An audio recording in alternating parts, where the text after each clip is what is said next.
जय श्री राम दोस्तों। हम करेंगे क्वेश्चन नंबर 10। क्वेश्चन नंबर 10 में क्या बोला है कि prove that limit n tends to infinity. ये हमारे पास एक वैल्यू दी है, ठीक है। तो मतलब हमारे पास सीक्वेंस की जो nth टर्म है वो ये है और ये हमारे पास सीक्वेंस की क्या है, लिमिट। तो हमें बोला है कि ये जो सीक्वेंस है ये हमारे पास जीरो को कन्वर्ज कर रही है एन टेंड्स टू इन्फिनिटी पे। ये हमें क्या करना है, प्रूव करना है, ठीक है। गिवन हमारे पास क्या है कि मॉडुलस ऑफ आर हमारे पास 1 से छोटा है और ये जो m और n है हमारे पास सारे नेचुरल नंबर से बिलोंग कर रहे हैं, ठीक है। तो इसका भी कोई ज़्यादा रोल नहीं है, हमारे पास बेसिकली ये वाली सीक्वेंस है, ठीक है। इसको हमें ज़ीरो को कन्वर्ज कराना है, ठीक है।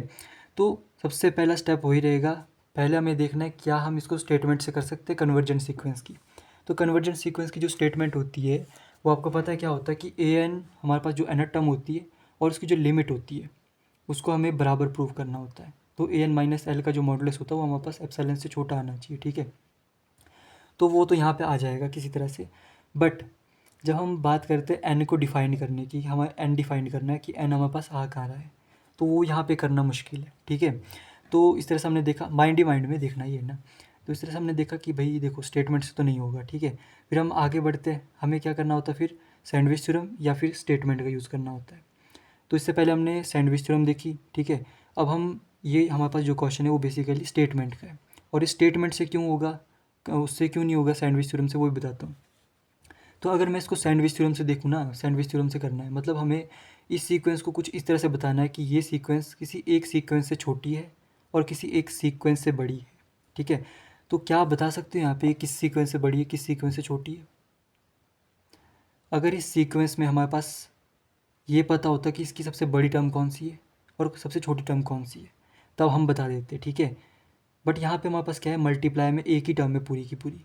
तो आप कैसे बताओगे कि हमारे पास इस सीक्वेंस में हम ये हमारे पास किस सीक्वेंस से बड़ी है किस सीक्वेंस से छोटी है, बता सकते हो?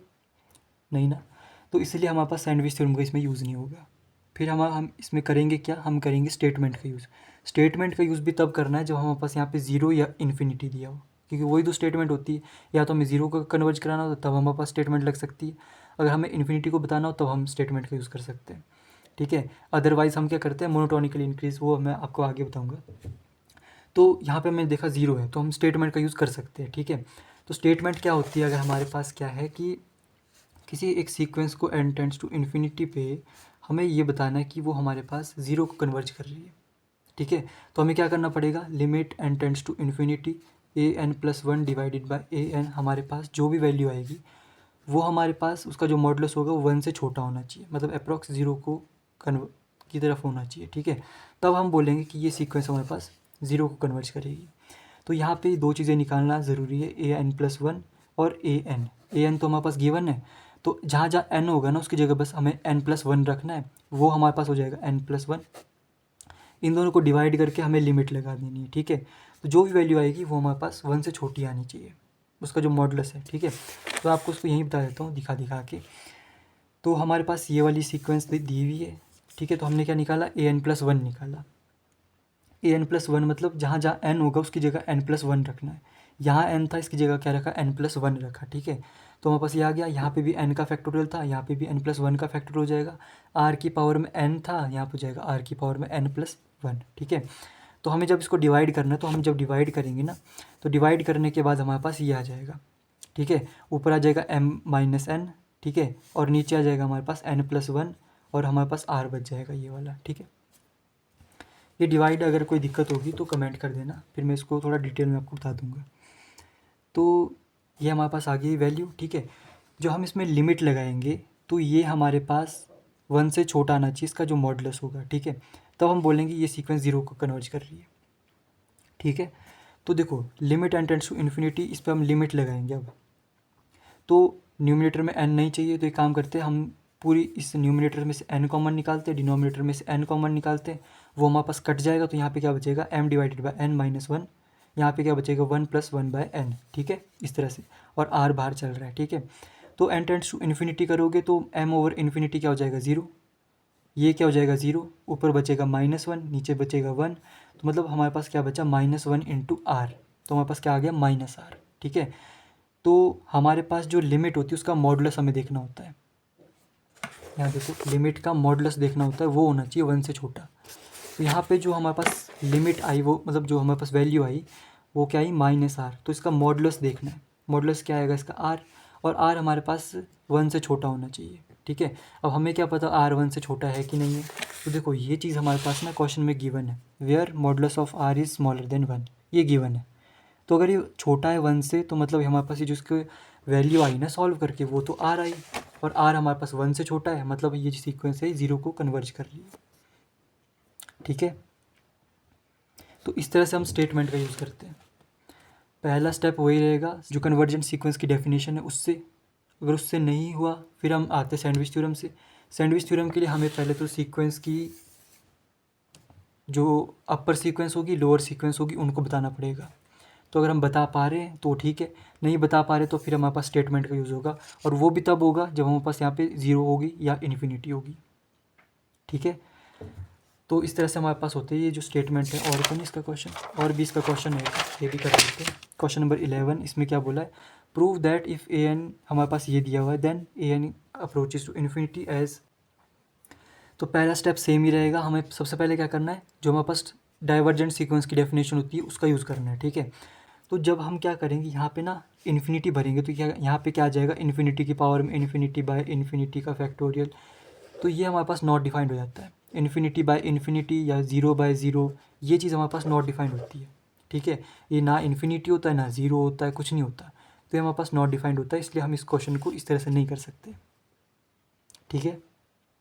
अगर कर भी लेते तो भी हम n को डिफाइन नहीं कर पाएंगे, ठीक है। तो हमारे पास जो डाइवर्जेंट सीक्वेंस की डेफिनेशन है उससे तो ये होगा ही नहीं, ठीक है।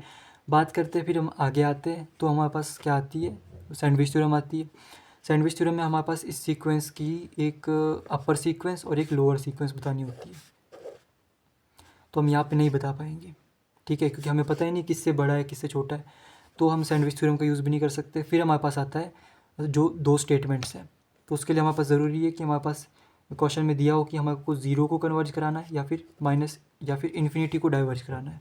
तो यहाँ पे हमारे को इन्फिनिटी को डाइवर्ज कराना तो बोल रखा है, तो हम इसका यूज़ कर सकते हैं, ठीक है। तो हमारे पास जो सीक्वेंस दी है वो क्या है, A N equals to N की पावर में n डिवाइडेड बाय n का फैक्टोरियल, ठीक है। तो अगर ये हमारे पास इन्फिनिटी को डाइवर्ज हो रही है, तो स्टेटमेंट्स हम किस तरह से बोलेंगे, a n plus 1 divided by a n limit n tends to infinity. अगर हमारे पास एक एल वैल्यू दे रहा है और ये जो एल है हमारे पास वो 1 से बड़ा है, ठीक है, तो हमारे पास ये जो सीक्वेंस होगी, ए एन जो सीक्वेंस होगी एन टेंड्स टू इन्फिनिटी पे, ये हमारे पास इन्फिनिटी को डाइवर्ज करेगी, ठीक है। तो हमें ए एन प्लस 1 निकालना है, तो वो मैं यहाँ पे आपको दिखा लेता हूँ। जैसे ए एन हमारे पास ये है, ठीक है, ए एन प्लस 1 हमारे पास क्या आ जाएगा, जहाँ जहाँ एन है उसकी जगह एन प्लस 1 रखा है, सिंपल सा है, ठीक है। इन दोनों को आपस में डिवाइड कर देना है, ठीक है, हमारे पास इसको कट फट के क्या आ जाएगा, ये आ जाएगा, ठीक है। अब ये वाली टर्म हमारे पास एन टेंड्स टू इन्फिनिटी पे जो हमारे पास वैल्यू देगी वो हमारे पास किससे बड़ी होनी चाहिए, 1 से बड़ी होनी चाहिए, ठीक है। तो इसको हम इस तरह से लिख सकते हैं 1 + 1 बाय n की होल की पावर में n। अब ध्यान दो, limit n tends to infinity 1 + 1 by n whole की पावर में n, जो ये होती है ना हमारे पास, इसको हमेशा याद रखना है, ये हमारे पास एक्सपोनेंशियल के बराबर होती है, ठीक है। ये हमारे पास एक्सपोनेंशियल के बराबर होती है और एक्सपोनेंशियल 1 से बड़ा होता है। तो अगर हमारे पास इसकी जो वैल्यू 1 से बड़ी आ रही है, मतलब ये सीक्वेंस क्या होगी, डाइवर्जेंट होगी इन्फिनिटी की तरफ, ठीक है। तो इस तरह से हमारे पास ये वाला क्वेश्चन हो जाता है ख़त्म।